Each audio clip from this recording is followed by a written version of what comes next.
हाज़रीन मोहतरम, गुज़िश्ता दिनों क़ुरबानी के हवाले से और क़ुरबानी के वजूब के हवाले से एक वीडियो बनाई थी जिसमें किन किन अफराद पर क़ुरबानी वाजिब होती है एक मुख्तसर सा क्लिप मैंने जारी किया था।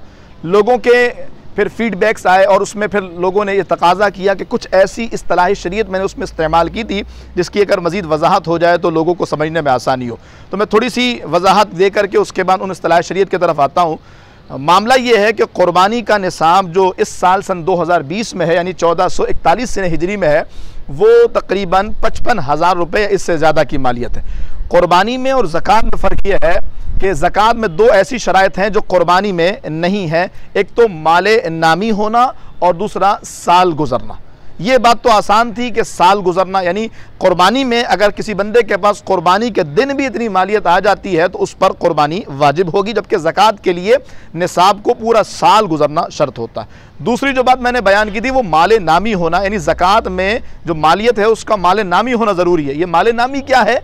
माले नामी उस माल को कहा जाता है जो बढ़ता रहता है, जैसे माल तिजारत है, जैसे सोना है, जैसे चांदी है। इसी तरीके से किसी बंदे ने घर ख़रीदा है, अगर ख़रीदते वक्त उसको बेचने की नीयत है तो गोया ये माल तिजारत है, तो ये भी माल नामी में आएगा।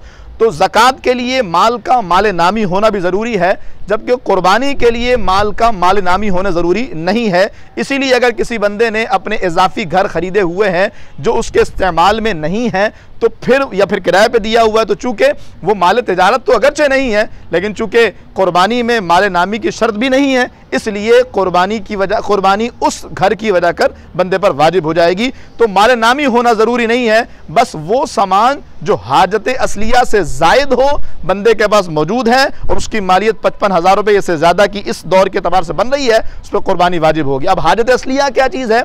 मतलब हर वो सामान कि जो बंदे की ज़रूरत से ज़ायद हो। फॉर एग्ज़ाम्पल किसी के पास दो बाइकें हैं, एक बाइक इस्तेमाल में दूसरी इजाफी है, दो मोबाइल हैं, एक इस्तेमाल में दूसरा इजाफी है।